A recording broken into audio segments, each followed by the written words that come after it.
गंजाई चोराचालाण को नहीं गुरुवार सकाळ समय विशेष सूत्रु खबर पाई एसपी गजपति निर्देशानुसार एसडीपीआर उदयगिरी श्री राकेश नेतृत्व में पुलिस टीम केशरीगुड़ा गाँव में गंजाई चोरा चालाण करने कार्य आरंभ करते।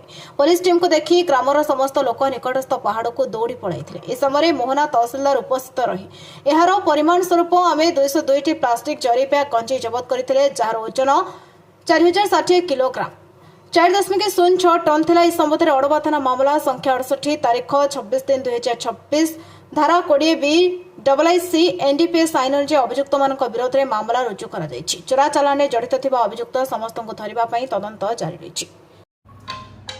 आज 26 मार्च सकाळ समय रे गोटे विश्वस्त सूत्रर खबर आम पाखे हस्तगत होइतिला। ओडवा थाना अंचल केशरीगुड़ा गाँव रे विपुल परिमाण रे गंजेई गच्छित रही जोगुड़ा कि से गंजेई रखिथिबा व्यक्ति माने सेगुडी को चालान कर देबा पई बसचंती।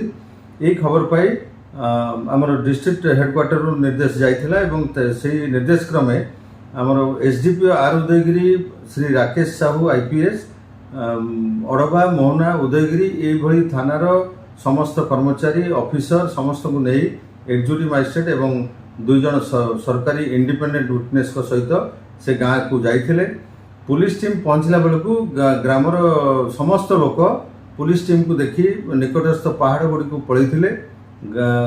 तापरे पुलिस टीम एक्जिक्यूटिव मजिस्ट्रेट एवं साक्षी उपस्थिति रे तलाशी नबारे ग्रामर विभिन्न जगार आबांडन हो प्राय 202 बस्ता गंजेई थिला जहां ओजन करिबारे 40 क्विंटल 60 केजी गंजेई जबत करागला जार आनुमानिक मूल्य 4 कोटी टंकार ऊर्ध्व हेबो।